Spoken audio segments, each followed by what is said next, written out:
Most people heat up leftovers without thinking twice.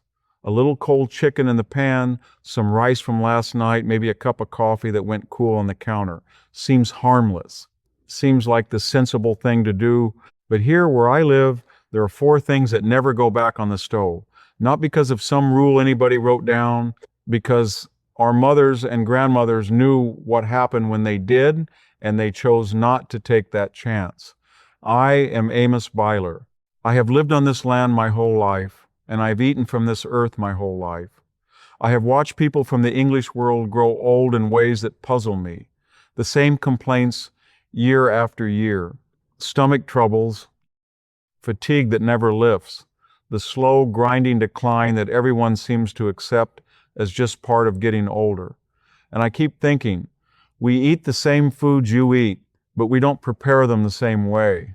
That difference matters more than most people ever realize.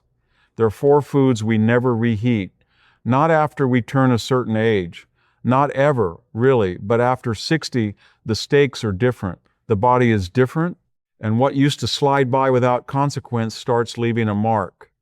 I want to share what I know, not to frighten you, but because I have seen in my own family and in this community what happens when people respect the food they eat and what happens when they don't. Let's start with something almost everyone reheats, something sitting in half the refrigerators in America right now. Spinach. My grandmother grew spinach in the back garden every spring and summer. Dark, heavy leaves, the kind that left your fingers green when you picked them. She cooked it once, only once. She used to say that spinach gives what it has to give the first time after that. You were just borrowing trouble. We thought it was just an old saying, something grandmothers say, but there is real weight behind it. Spinach is one of the highest nitrate vegetables you will find. That is not a bad thing on its own. Nitrates from vegetables are part of why leafy greens are good for you in the first place. But when you cook spinach, let it cool, and then heat it again, something shifts. Those nitrates begin converting into nitrites. And under heat, especially repeated heat, some of those nitrites can become compounds that put stress on the body in ways that over time are not kind. The English world is just beginning to talk about this. We never had to begin talking about it. We never stopped knowing it. When spinach was cooked in our house, it was eaten that meal. Whatever was left went to the animals or the compost, never back to the pot. The same rule applied to any dark leafy green, beet greens, chard, even the tops of our turnips. My grandmother lived to 89, strong until near the end, and I do not think that was an accident. Now here is the one that surprises people most because it sounds so safe, so ordinary, so completely innocent. Chicken. There is almost no food more common in the American kitchen, and there is almost no food more commonly reheated. A whole bird on Sunday, sandwiches on Monday, something from the pan. Tuesday night, the English world stretches a chicken across half a week. We do not. My father had a saying about chicken that I have carried my whole life: cook it right the first time and eat it the first time. He was not being wasteful. He was being careful. Here's what happens inside chicken when it cools and then gets reheated, especially in a microwave, which most of our English neighbors use constantly. The protein structure in chicken meat changes when it cools. When you reheat it, particularly at an uneven temperature, bacteria that survived the first cooking or that found their way in afterward get a second window. Not always enough to make you immediately sick, but enough over years and years of meals to wear on the gut to create low-grade inflammation that sits in the body and costs you energy and comfort every single day. After 60, the gut is less forgiving. It does not bounce back the way it did at 30. The same meal that caused no problem at 40 can cause real lasting trouble at 65. If we had leftover chicken, and we rarely did because we cooked what we needed, it was eaten cold, made into something new without heat, or it was not saved at all. A whole chicken feeds a family one meal. That was the design. I know that sounds different from how most people live now, but think about the last time your stomach felt heavy after a reheated meal and you could not explain why. Think about the fatigue that followed. The body was telling you something it always does. Most people have just stopped listening. And I will tell you, if you found that worth knowing, you are going to want to stay for the third one, because this one is in almost every kitchen, reheated almost every single day, and almost no one connects it to what it is doing. Rice, cooked rice, sits in refrigerators and gets reheated more than almost any other food in the world. It seems so plain, so light. What could rice possibly do? Here where I live, we cook our rice in small amounts and we eat it the same meal it is made. My wife has never stored cooked rice overnight. I asked her once if she ever considered it, and she looked at me the way you look at someone who has just said something that does not need an answer. The problem with rice is invisible. It does not smell wrong. It does not look wrong. It does not even taste wrong most of the time. But cooked rice that cools to room temperature before being refrigerated and then gets reheated can carry a particular kind of bacterial toxin. Not the bacteria itself, which heat would kill. The toxin it leaves behind, which heat does not destroy, that toxin stays. And it does quiet damage, especially to a digestive system that has been running for 6 or 7 decades. The doctors in the English world have started calling this by its clinical name. We just call it why you don't reheat rice. The name is not what matters. The habit is what matters. If you make rice, eat it. If you have some left, eat it cold within a few hours before it has had time to sit at the wrong temperature. Do not put it in the refrigerator overnight and bring it back to heat the next day. That is when the trouble lives. I want to pause here for a moment because I am aware of something. Some of you are watching this and thinking, Amos, I have done all of these things my whole life. Reheated spinach, reheated chicken, reheated rice, and I feel fine. And maybe you do. The body is resilient. It absorbs a great deal over the years without sending a clear signal. But after 60, the signals start coming: slower digestion, inflammation that does not go away, fatigue that sleep does not fix. A body that used to absorb these small insults now keeps a record of them. It is not your age that is slowing you down.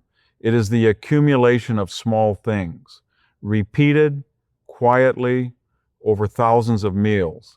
Before I tell you the fourth, and this one is the one that troubles me most because I see it everywhere in the English world, and it is the one people are most certain is harmless. I want to say something. If you are someone who has been struggling with gut problems, low energy, that heavy feeling after meals, and you have been to the doctor and the doctor has not been able to tell you what is causing it, the answer is sometimes not in a prescription. Sometimes it is in how you are handling the food you already eat.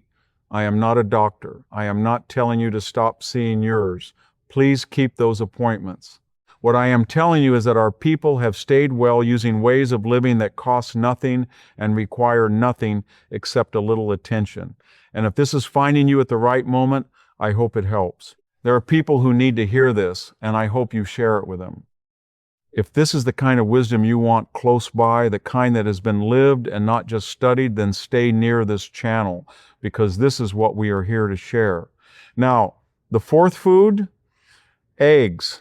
Specifically, cooked eggs that have been refrigerated and then reheated, and most specifically, scrambled eggs and boiled eggs that are microwaved a second time. This is the one that troubles me most because eggs are thought of as a health food, which they are, a whole, clean, extraordinary food when prepared correctly.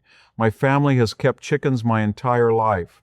Fresh eggs, eat in the morning they are gathered or within a day or two.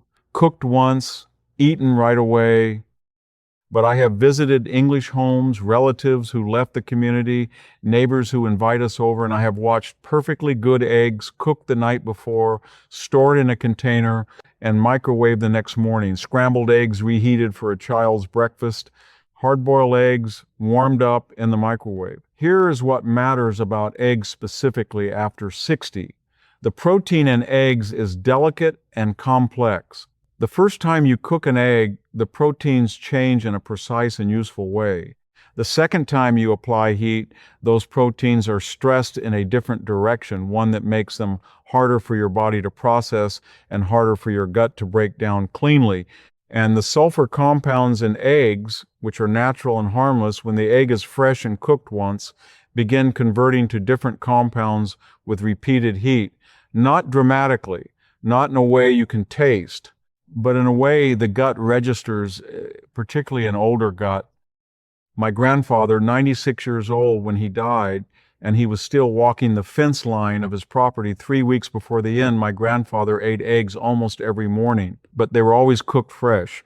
Always that morning, from that day's eggs, he would not have recognized the idea of a reheated egg any more than he would have recognized a television. And I wonder sometimes how many people in the English world are struggling with stomach discomfort, with a heavy feeling after breakfast, with digestion that just seems slow and off, and it is the reheated eggs every morning that no one has ever thought to question. The body after 60 deserves fresh food, cooked once, eaten with care. That is not a complicated idea. It is an old one. It is the idea that sat at the center of every kitchen I have ever known. Cook enough. Eat it while it is made. Do not trust that heating something a second time is the same as cooking it fresh. I understand that the modern world is busy. I understand that meal prep and leftover culture feel like efficiency. But there is a cost to that efficiency that shows up slowly, quietly, and in ways that doctors often cannot explain with a test. If you walk away from this with one thing, let it be this. Your body after 60 is not the body you had at 40. It is more honest. It keeps a closer record. It responds to what you give it with less tolerance for the things that are not quite right. Treat it accordingly. The 4 foods we have talked about today, spinach and leafy greens, chicken, rice, and eggs are all foods that serve you beautifully when they are cooked fresh and eaten the first time. The problem is never the food. The problem is what happens to it afterward. That is something our people have known for generations. Not from a study, not from a doctor's office, from watching, from cooking, from eating together at the same table through 100 years of seasons, and noticing what kept people strong and what quietly wore them down. I say all of this as someone who has lived this way his whole life and watched what it produces. I am not your doctor, and I am not trying to be. Please talk with your physician about your own health, especially if something I have said here touches on a condition you are managing. What I am sharing is the wisdom of how we live, nothing more and nothing less. Tell me in the comments, what is the one thing your body struggles with most after 60? I read everything you write, and sometimes the answer you are looking for is closer than you think. Stay close, because next time I will share the way we keep our joints moving through the coldest winters without a single anti-inflammatory pill, something the modern world forgot a long time ago.